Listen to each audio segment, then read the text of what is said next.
Tips हैं, अगर आप ये जानना चाहते हो कि कुछ गाइडेंस अगर इस समय मिल जाए तो ज़्यादा बेहतर रहेगा। हर बच्चा गाइडेंस के ताक में होता है और मिसगाइड हो करके बहुत सारे बच्चे सिर्फ फेल इस वजह से हो रहे हैं कि उनको सही गाइडेंस मिल नहीं पा रही, क्योंकि हर कोई यूट्यूब पे भी आप लोग देखते होंगे कि इस ऐसे लगा हुआ है कि मैं अपने आप को बेस्ट साबित कैसे करूं।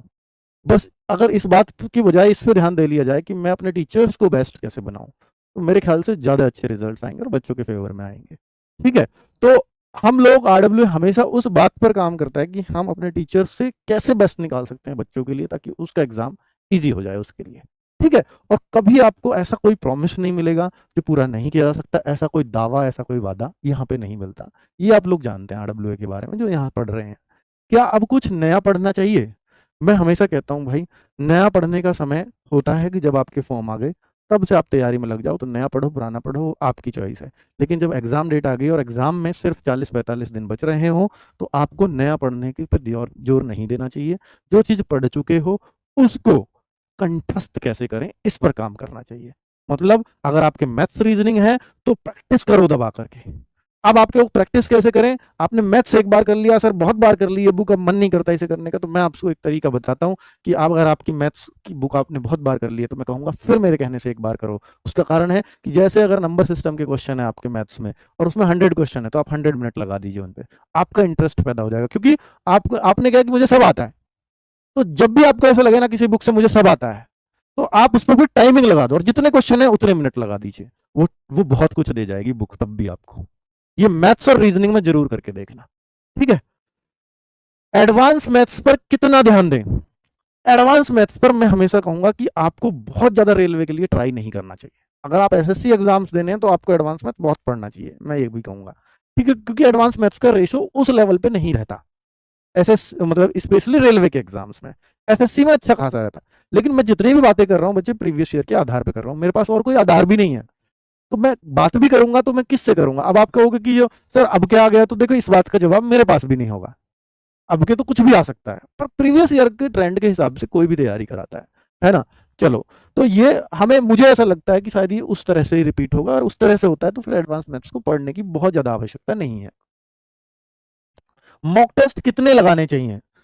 देखिए, मॉक टेस्ट के लिए अगर आप सब कुछ रेडी है आपका और आप बहुत अच्छा स्कोर करने लगे हो, तो फिर आपको सिर्फ मॉक टेस्ट देने चाहिए। फिर आपको क्लास व्लास करने से कोई ज्यादा फर्क नहीं पड़ना चाहिए, है ना। करो नहीं करो उससे कोई दिक्कत नहीं है। फिर आपको जहां डेली मॉक टेस्ट मिल रहे हो उस तरफ शिफ्ट हो जाना चाहिए।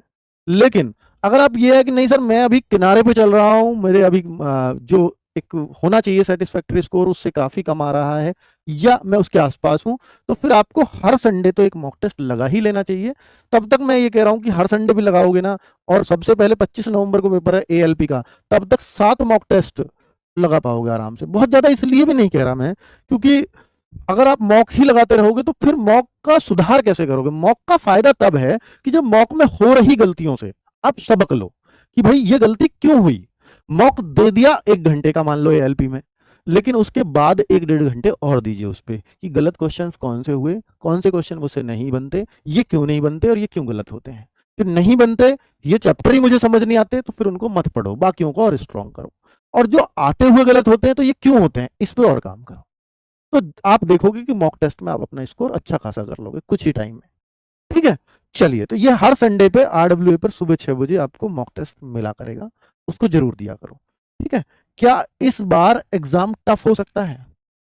बच्चे, जिस तरह के हालात हैं, जैसे देखो वैकेंसीज भी कम हैं, फॉर्म भी पहले से ज्यादा हैं, तो निश्चित तौर पर ऐसा बनाया जाता है कंपनी द्वारा कि भाई पहले से तो थोड़ा टफ रखना पड़ेगा, और कंपटीशन हाई होता जा रहा है। पिछले बार से अगर आप देखोगे तो 5-6 साल पहले से आप कंपैरिजन ही नहीं कर सकते आज के कंपटीशन का। ठीक है, तो इसलिए थोड़ा तो टफ बनना पड़ेगा, और आप प्रीवियस ईयर को देख के चल रहे हैं तो थोड़ा गलत चल रहे हैं। तो अभी थोड़ा सा अपने आप को सिचुएशन में डालना होगा और थोड़े अच्छे क्वेश्चन भी करने होंगे। ये मेरे आपको सलाह है। क्या स्पेशल करने की जरूरत है? हाँ, एक बात मैं यहाँ पर कहना चाहूंगा, स्पेशल करने की बहुत आवश्यकता नहीं है, क्योंकि स्पेशल ढूंढने के चक्कर में हम अपना बहुत समय बर्बाद कर रहे हैं। आप देखो एक बार खुद को कि आप यूट्यूब पे जाते हैं तो आपको सैकड़ों ऑप्शंस मिलते हैं कि मैं इससे पढ़ूं या इससे पढ़ूं। साइंस तो ये भी अच्छी पढ़ा रहा है, मैथ्स तो ये भी अच्छा पढ़ा रहा है, भाई सब अच्छा पढ़ा रहे हैं। आप किसी एक को चुनो और उसी से पढ़ो। चुनने में जरूर आप एक दिन लगा लो कि मुझे इससे पढ़ना है या उससे, फिर सब कुछ उससे पढ़िए। मैथ्स आप ये कर सकते हो कि मैथ्स में अलग जगह से पढ़ रहा हूँ, मैं साइंस अलग जगह से पढ़ रहा हूँ, मैं जीएस अलग जगह से पढ़ रहा हूँ, पर जो चुन लिया ना, फिर उसको समय दीजिए और फिर विश्वास करके पढ़िए, तो आप बेहतर कर पाओगे। और अगर आप ये सोचते रहे कि नहीं ये बेहतर है, नहीं है, मैंने वो क्लास देखी, तो बहुत सारे बच्चे ऐसे कंफ्यूज होते हैं। मेरी ये आपको पर्सनल सलाह है, मत होइए इस बात में कंफ्यूज, और जल्दी से जल्दी अपना चुनाव करिए और फिर वहां जान लगा दीजिए। हर टीचर अपना बेस्ट देने की कोशिश कर रहा है। हमारे जितने भी टीचर्स हैं, मैं उनसे बेस्ट निकाल के आपको दूंगा। मैं हम हमारी मीटिंग सिर्फ इस बात पर होती है टीचर्स के साथ कि हम बच्चों के लिए, बच्चों के हिसाब से कैसे चीजों को आसान बना सकते हैं और क्या करें कि ताकि क्वेश्चंस ज्यादा से ज्यादा बच्चों के एग्जाम में हम फंसा सकें। तो ये हमारी रेगुलर मीटिंग होती है बच्चे। ठीक है, तो मैं आपसे ये कहना चाहूंगा कि जब आप पढ़ रहे हो तो विश्वास करके पढ़िए, और ये नहीं कि मैं साइंस की क्लास यहाँ भी देखूं, मैं वहां भी देखूं, मैं वहां भी देखूं।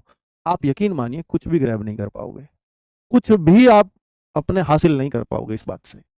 तो अगर आप ऐसे मन उथल पुथल रहता है ना कि मैं सब जगह देखूं, तो आप कहीं भी नहीं देख पाओगे, या देख भी पाओगे तो उसको कभी एग्जाम में वो काम नहीं आ पाएगा।